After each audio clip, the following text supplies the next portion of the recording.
Okay. ఈరోజు మా నియోజకవర్గంలో టేక్మాల్ మండలం పిఎస్సిఎస్ చైర్మన్ యశ్వంత్ రెడ్డి మీద కాంగ్రెస్ గుండాలు ఈరోజు దాడి చేశారు. పిఎస్సిఎస్ సమావేశం జరుగుతుండగా అక్కడ ఉన్న ఒక డైరెక్టర్కు చైర్మన్ మధ్య వివాదం వచ్చింది. ఉద్దేశపూర్వకంగా ఎవరైతే సత్యమైన డైరెక్టర్ ఉన్నారో ఆయన గొడవ పెట్టుకొని కాలర్ బట్టి మా చైర్మన్ యశ్వంత్ రెడ్డి మీద దాడి చేయడం జరిగింది.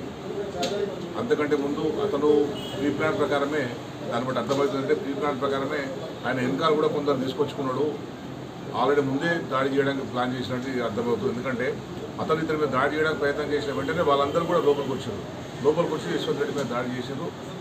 దౌడపల్ల మీద కొట్టడం, అట్లాగే కడుపులో దెబ్బలు కొట్టడం, కనబడని ప్లేస్లలో కూడా ఇంకా రాష్ట్ర ప్రాంతాలు కూడా కొట్టడం జరిగింది. అతను కూడా ఇది మేము తీవ్రంగా ఖండిస్తున్నాం. ఇది కాంగ్రెస్ పార్టీ గుండాయిజం. ఇది ఒక పిఎస్సిఎస్ చైర్మన్ అనేది దాదాపు 20-30 సంవత్సరాలుగా రాజకీయాల్లో ఉన్నాడు.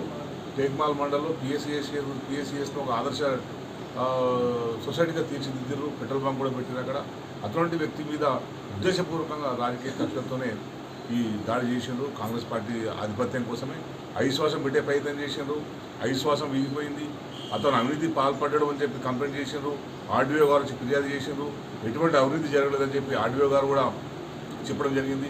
ఇదంతా కూడా ఫ్రస్ట్రేషన్లో, అధికారంలో ఉన్న అహంకారంతో ఫ్రస్ట్రేషన్లో చైర్మన్ మీద దాడి చేయడం జరిగింది. ఇది మేము తీవ్రంగా ఖండిస్తున్నాం. ఎవరైతే దాడికి పాల్పడారో వాళ్ళ మీద హత్యా ప్రయత్నం కింద కేసు నమోదు చేయాలని చెప్పి మేము డిమాండ్ చేస్తున్నాం.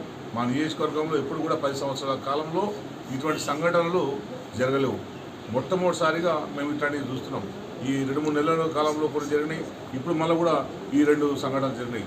వీటి పట్ల కూడా అసలు ఇక్కడ నియోజకవర్గంలో ఆ పోలీసులు ఉన్నారా లేదా, శాంతి భద్రత పరిస్థితి ఉందా లేదా అనే ఒక అనుమానం వ్యక్తమవుతుంది. అందుకే పోలీసు అధికారులు గతంలో కూడా ఇదే టేక్మాల్ మండలంలో తాండాలు, షాబాద్ తాండాలో ఇదే గొడవ జరిగితే పోలీసులు వన్ సైడ్ పోతే మేము ఎస్సీబీఆర్కి వెళ్ళి ఫిర్యాదు చేయడం జరిగింది.